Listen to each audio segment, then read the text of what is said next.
Hello everyone, welcome back to Mahasri 4 Electric Zone. In today's class, we are going to understand a very important concept in DC machines, and that is commutation.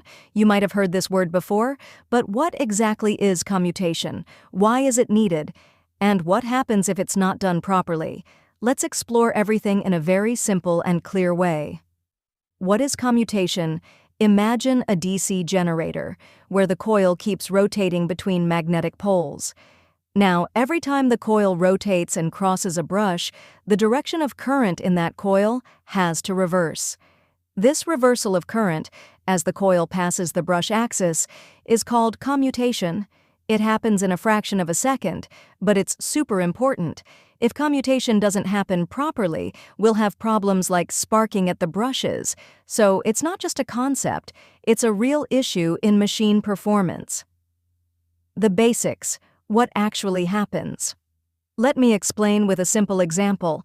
We are looking at a two-pole lap-wound DC generator. In this, there are two parallel paths between the brushes.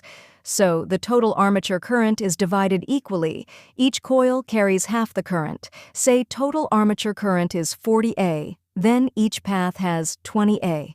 Now look at the brush touching the commutator segment. When a coil comes in contact with the brush, current starts flowing through that brush and commutator segment. But as the armature rotates, the brush shifts and touches the next segment. During that transition period, the coil is connected to both segments. It gets short-circuited by the brush. This short time, where the brush is connected to two segments, is called the commutation period. If current reversal is completed during this period, it's ideal commutation. If not, sparks fly. Ideal commutation. Explained simply. Let's take the case of ideal commutation. What does ideal mean? It means the current reverses completely and smoothly, with no sparking. Here's what we assume. The coil has no inductance. The brush width? We use one commutator segment, plus one mica insulation. Total current, 40 A. So each path has 20A. In step 1, the brush is in full contact with segment 1. It conducts 40A, 20A from coil A, and 20A from the other coil. Coil A hasn't started commutation yet. In step 2, as the armature rotates, the brush begins touching segment 2. Now coil A is short-circuited. Current flows through both segments. Brush splits current depending on resistance. In step 3, the brush is halfway on both segments. Resistances are equal, so current from coil A becomes 0. In step 4, current starts building in the reverse direction. Now 10A flows through segment 1 and 30A through segment 2. Finally, in step 5, the brush is fully on segment 2.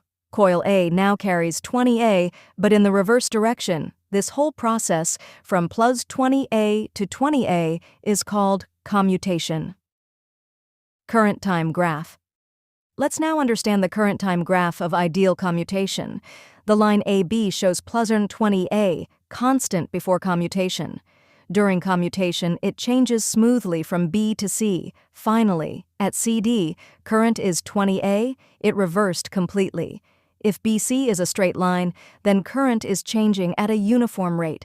That's why it is called ideal commutation. No sparks, no heat, no damage. Why is it important? 30 secs. Now you might ask, what if commutation is not ideal? Well, the answer is sparking. When reversal is incomplete, there's a voltage difference between commutator segments. That causes arcing and damages both the brush and the commutator. So proper commutation is necessary for long machine life and efficient operation. Summary. 30 sec. Let's recap quickly. Commutation means current reversal as coil passes the brush. Happens during the short circuit period by the brush. Ideal commutation, smooth reversal, no sparking.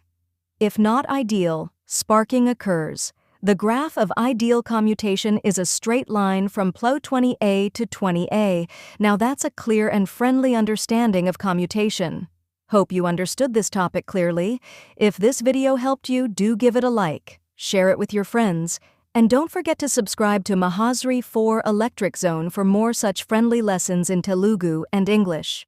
Also, comment below if you want me to explain reactance commutation or improvement methods in the next part. See you in the next class. Happy learning!